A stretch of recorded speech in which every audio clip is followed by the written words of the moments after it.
Well, we are we are from a people that was burdened for those who didn't have a voice, those who weren't being reached. We chose the name Nazarene intentionally, right? To remember that it was a mocking term, um, the ironic term for Jesus. What good comes from Nazareth? Nobody cares about that town. There's not an evangelical church anywhere that's making movement in this. They just told us, and I've worked a little with Fuller Institute, Fuller Youth Ministry Institute, and they've launched this, engaging young people emphasis. And doggone it, they studied all these denominations, and they said we want to highlight 3 that we found some real movement in, and one of them was the Church of Nazarene. Half of me says, praise God. But half of me says, but we're down 6,000.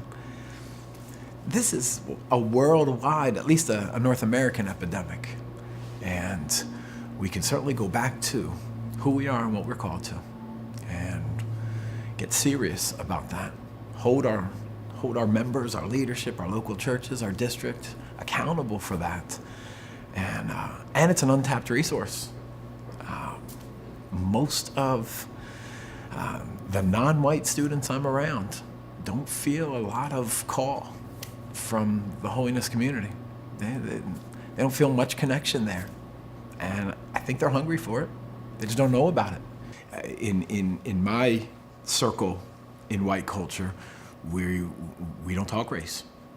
And when I do, people look at me funny like, I don't understand why that's a thing. Why are we talking about it? Let's pretend like it's not an issue, and that way we'll be so inclusive.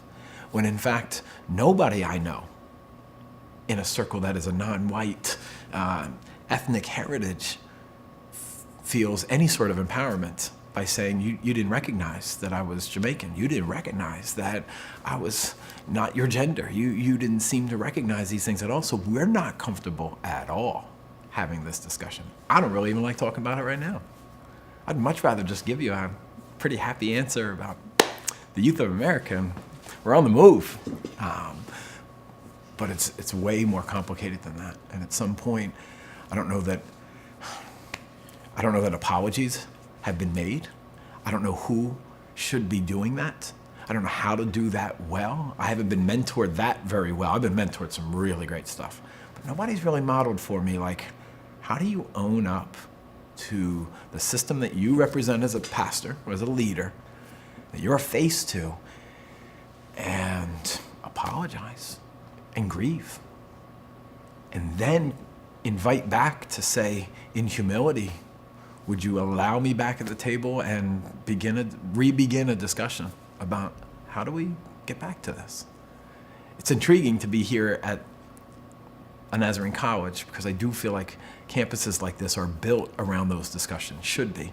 Havens where that can happen, but I'd love to envision a day where the local church is where that kind of stuff happens too. And then where NYI, that's just a common conversation for us.